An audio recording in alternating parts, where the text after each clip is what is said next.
हिंसा में ताबड़तोड़ एक्शन लिया जा रहा है और अब तक 78 दंगाइयों की गिरफ्तारी की जा चुकी है। उपद्रवियों की तलाश में पुलिस जुटी हुई है। हल्द्वानी हिंसा की जांच जारी है। तो बता दें कि हल्द्वानी हिंसा को लेकर लगातार एक्शन मोड में है पुलिस और इसके साथ ही गिरफ्तारियां की जा रही हैं। 78 दंगाइयों की गिरफ्तारी अब तक हो चुकी है और भी जो उपद्रवी इस दंगे में शामिल रहे हैं उनकी तलाश में पुलिस जुटी हुई है।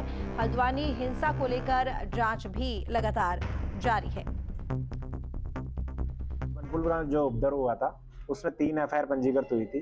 तीनों एफआईआर में जो है हमारे द्वारा विवेचना की जा रही है।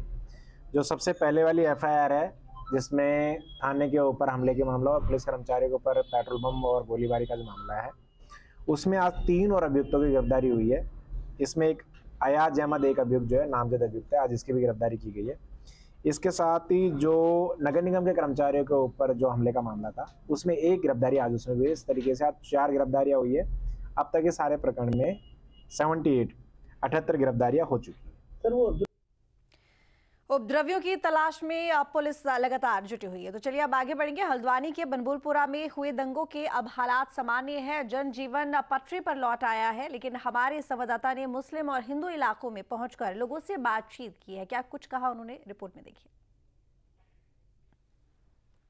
8 फरवरी को हल्द्वानी के बलवनपुरा में हुए दंगे के बाद बलवनपुरा समेत पूरे हल्द्वानी प्रभावित रहा, जिसके बाद हमारे बीच यहाँ के स्थानीय लोग हैं, कुछ वकील हैं और यहाँ के लोग हैं। उनसे जानना चाहेंगे कि किस तरीके से लोगों जो यहाँ पर लोग प्रभावित हुए थे उन्हें क्या क्या समस्याओं का सामना करना पड़ा था। जी, आपसे जानना चाहेंगे किन किन समस्याओं का सामना करना पड़ा था आपको दंगे के बाद। देखिए, दंगा होने के बाद जो कर्फ्यू लगा था, कर्फ्यू में कोई जहाँ पर भी कर्फ्यू लगता है वहाँ पर वो हर कोई सुरक्षित नहीं होता है। वहाँ की अर्थव्यवस्था चरमरा जाती है। जितने दिन कर्फ्यू लगा सब कुछ बंद रहा, लोगों के मकान बनने थे। होता क्या है कि कुछ लोग मुसलमान लोग हमारे ऐसे काम करते हैं, जैसे बड़े का काम हो गया, लोहे लक्कड़ का काम हो गया, हमारे मकानों में काम करते हैं, तो उनका काम रुक गया था। और जो यहाँ की अर्थव्यवस्था थी वो भी चरमरा गई थी, क्योंकि दुकानें सब बंद थी, बैंकों में काम नहीं हो पा रहा था और क्योंकि ये नेटवर्क को सब बंद कर दिया गया था।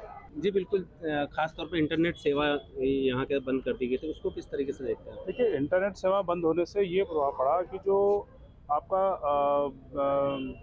कर्फ्यू के जब खोलने की घोषणा हुई थी तो कुछ क्षेत्रों को प्रॉपर इंटरनेट उसके बाद भी नहीं चल पाया था, तो बच्चे स्कूल जाए न जा पाए, ये बड़ा कन्फ्यूजन हो रहा था।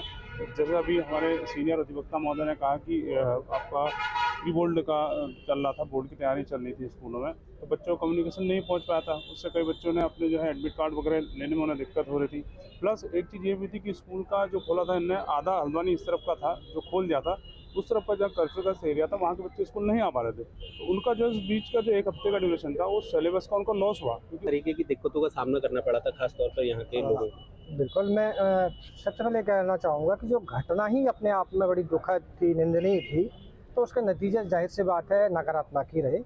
वो हमने हर क्षेत्र में देखा, हमने पर्यटन के क्षेत्र में देखा। हमारे नैनीताल का पर्यटन यहाँ से जो रास्ता ये है और यहाँ से आने जाने वाले सब पर्यटक रहते हैं, तो एक बड़ा इम्पैक्ट वहाँ दिखा, पर्यटन पे दिखा।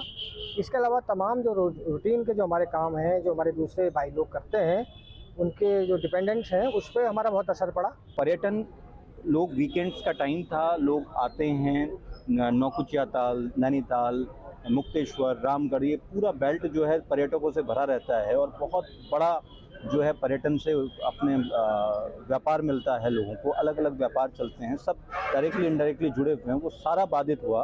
कुल हमारे बीच यहाँ स्थानीय लोग और वकील थे जिन्होंने अपनी बात रखी, अपनी प्रतिक्रियाएं बताई। हल्द्वानी से भूपेंद्र रावत, न्यूज़ स्टेट, उत्तराखंड। हल्द्वानी के बनबुलपुरा क्षेत्र में मलिक